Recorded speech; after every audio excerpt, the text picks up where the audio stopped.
السلام علیکم dear viewers, آپ کے فیورٹ انفارمیٹو چینل شعور انفو سے میں ہوں پروفیسر شبیر احمد۔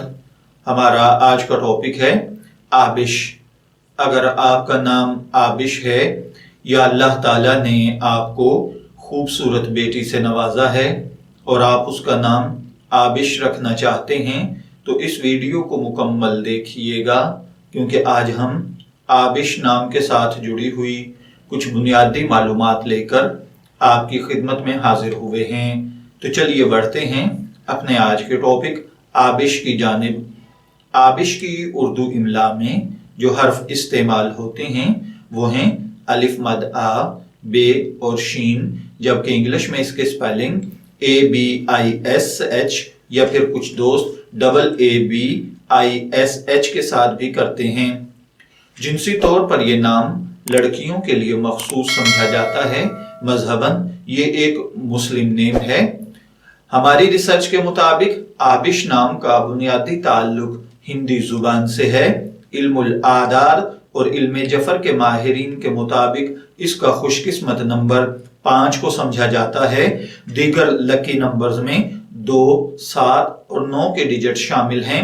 اس کے لیے بہترین وقت صبح 7 بجے سے 9 بجے تک کا وقت ہے۔ اس کے لیے خوش قسمت ایام میں منگل اور جمعرات کے دن شامل ہیں۔ اگر بات کی جائے آبش نام کی لڑکیوں میں پائی جانے والی خصوصیات کی تو یہ لڑکیاں اپنی زندگی میں مشکلات سے، حالات سے ٹکرا کر اپنے آپ کو منوانا، اپنی بات منوانا اور ترقی کرنا ان کے لیے کوئی مشکل نہیں ہوتا۔ اگر بات کی جائے اس کے حاکم سیارے کی تو آبش کا حاکم سیارہ مریخ ہے۔ اس کے لیے خوش قسمت دھاتوں میں تانبا اور لوہا شامل ہیں۔ خوش قسمتی کے کلرز میں سرخ اور بنفشی کلر شامل ہیں۔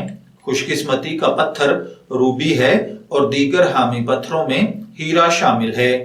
علم الاعداد اور علم جفر کے ماہرین کے مطابق یہ چیزیں آپ کی پرسنالٹی کو بہت زیادہ ایفیکٹ کرتی ہیں، جبکہ اسلامی نقطۂ نظر سے ان چیزوں میں ایسی کوئی خاصیت نہیں پائی جاتی۔ تو چلیے بڑھتے ہیں اپنے آج کے ٹاپک آبش نام کے مطلب کی جانب۔ تو آبش کا مطلب ہوتا ہے ملکہ ایران یا سعد کی بیٹی۔ اگر آپ کا نام آبش ہے، میں دعا گو ہوں کہ اللہ تعالیٰ آپ کو نیک، تندرست، صحت مند، عافیت والی زندگی سے نوازے۔ اور اگر آپ اپنی بیٹی کا نام آبش رکھنا چاہتے ہیں تو میں دعا گو ہوں کہ اللہ تعالیٰ اسے نیک، صالح اور فرما بردار بنائے۔ شعور انفو سے شبیر احمد کو اجازت دیجیے، پھر حاضر ہوں گے کسی نئے نام کی تفصیلات کے ساتھ۔ تب تک کے لیے اللہ حافظ۔